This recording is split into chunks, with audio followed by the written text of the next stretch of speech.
Mám otázky, povedal som. No, to ma neprekvapuje. Každý má nejaké otázky. Otázkou ale je, či sa odvážime spýtať sa ich. Mám konkrétne otázky, nie filozofické otázky bytia.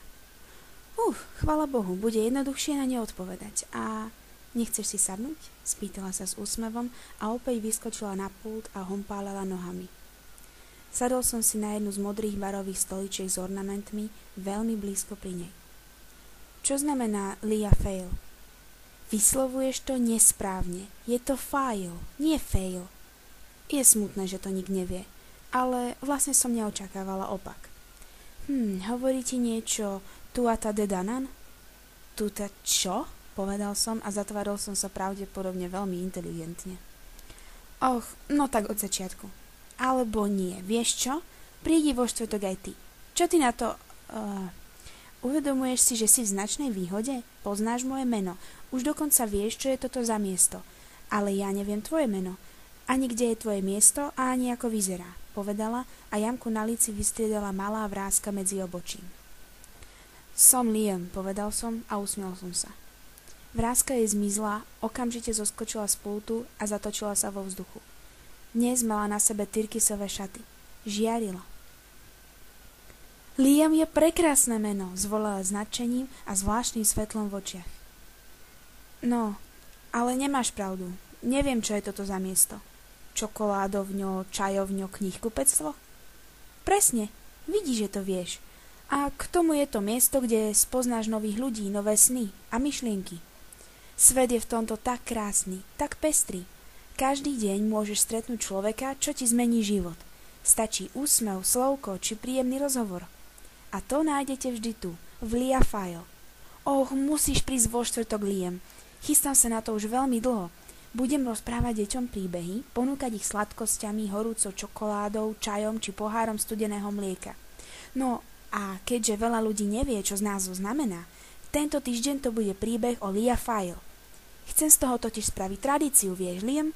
Každý štvrtok o štvrtej sa sem nahrnú malé detičky a ako škriatkovia si posadajú na rôzne miesta a ja im budem rozprávať príbehy o dávno zabudnutých veciach. No nie je to prekrásne?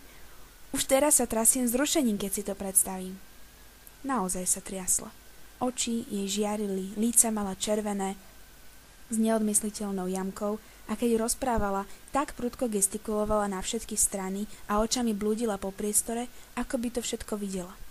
A na chvíľku som aj ucítil vôňu čokolády, počul cvengot zvončeku na dverách a dúpot malých nožičiek a videl malé stvorenie, ako vyvaľujú oči, sadajú si a čakajú, kým Val začne rozprávať.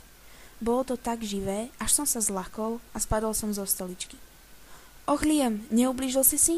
Pribehla ku mne, chytila ma za ruku, no ja som jej ju vytrhol a postavil som sa sám. Ona o krok ustúpila a čakala, kým sa znovu usadím. Nejako sa vyžívaš vo vyslovovaní môjho mena, poznamenal som, aby som odviedol pozornosť od trápnej situácie. Bože, mám 20 rokov a neviem sedieť na stoličke bez toho, aby som sa z nej nezdrúzgal. Ako malý chlapec. Všimol si to. No vieš, naozaj je to pekné meno a má veľmi dobrú chuť, povedala a podišla bližšie. Pozerala na mňa tými čokoládovými očami a ja som si až po chvíli uvedomil, že to, čo povedala, nedáva predsa zmysel. Čo? Chuť? Je to slovo, nemôže mať chuť. Ale každé meno má svoju chuť. Tvoje chutí ako čokoládové cereálie s mliekom, zvolala a zasmiela sa. Aj moje meno ti chutí, Liam, však? Keď si ho včera večer vyslala pred spaním, tak... Moment. Zastav, Val. Ako vieš, že som ho vyslovoval? Sleduješ ma? Nie, nesledujem. Nevedela som, či si to robil, ale ako vidím, mala som pravdu, odvetila a v očiach mala opäť tie šibalské ohničky.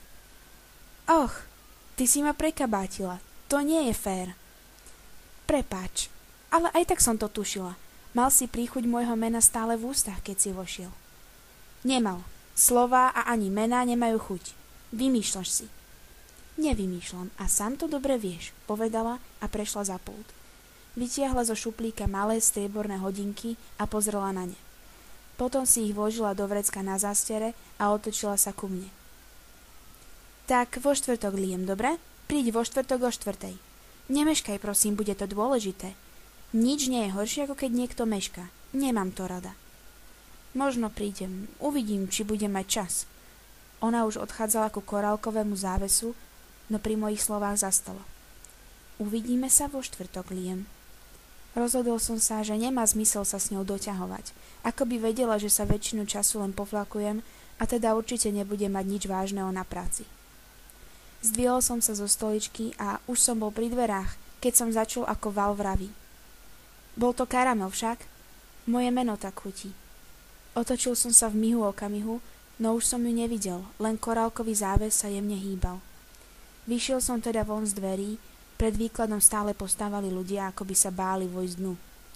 Ako som kráčal, ani nevediec kam, v ústach som stále mal tú istú chuť ako ráno. Chuť karamelie.